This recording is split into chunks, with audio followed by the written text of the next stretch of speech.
Prime Minister Mia Mottley has defied all odds by winning a second term in office following the elections in the Republic of Barbados last week.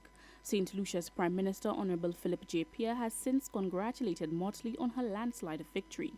But what lessons are there in the Barbados scenario for Philip J. Pierre and the St. Lucia Labour Party, who last won back-to-back elections in 1997 and 2001? We put the question to political analyst Peter Wickham. I would say the logic is, you cross the 3-year margin, you look for an opportunity to get another term, whenever it is politically prudent to do so. And you have information that would lead you to believe that you return to office, you press the button. And that seems to be the strategy of it. It worked in Antigua and Barbuda. Clearly it worked in Barbados, and there have been other occasions in the Caribbean where it has worked. I do think also that the current Prime Minister needs to, Jean-Pierre needs to monitor public opinion and understand the ebbs and flows and how people are continuing to relate to him and so on, and act on that information. To his credit, Prime Minister Chastity did that. The challenge is that he didn't always act on the information, but he had a sense of how he was being viewed on an ongoing basis. And I think that's useful. I mean, I'm a pollster, so of course I have a vested interest, but at the same time, I think it's prudent politics to be able to know where you stand at various points in time. And the fact that you won a resounding majority last year doesn't mean that it will work this year. Wickham shared his views on the two-term scenario in some of the islands, which prior to COVID, some political commentators had argued may have been coming to an end across the Caribbean region. I feel that anytime we approach Caribbean politics with that type of analytical lens, we are going to run ourselves into trouble, because I've had the good fortune to work in the vast majority of the Caribbean islands, and the politics of each is very, very different. St. Lucia was once a country in which there was a two-term assumption. That has been changed significantly over the last few electoral years, but that does not necessarily mean that you cannot return to the two-term scenario currently, well, within your next electoral cycle. Barbados, similarly, we have always done two terms.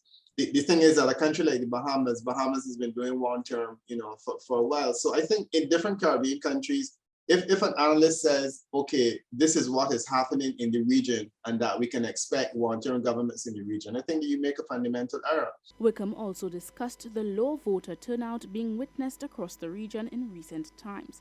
At the last general elections held in St. Lucia on July 26, 2021, the island registered a 51.08% voter turnout as compared to 53.45% in 2016.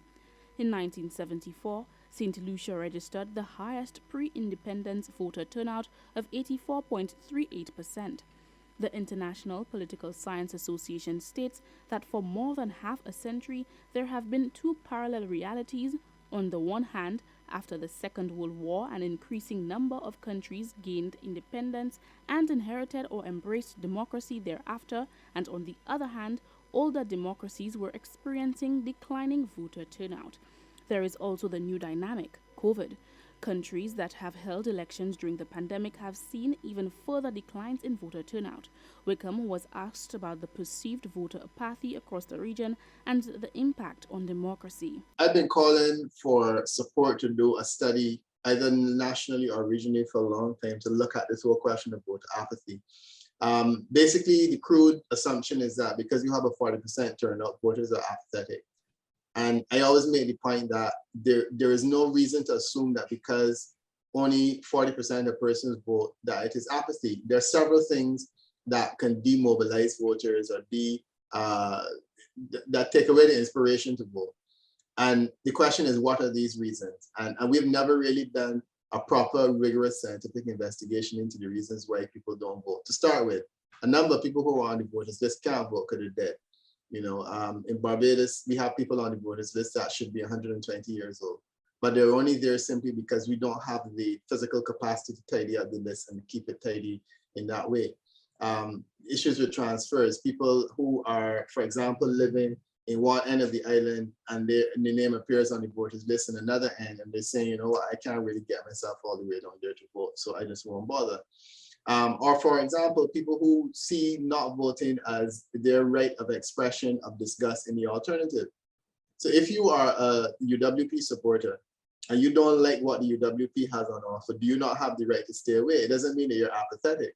It just means that you're not excited. And I think that the comparison between voter apathy and voter enthusiasm is something that we need to consider scientifically. Reporting for Hot 7 News, I am Daniela Edwin.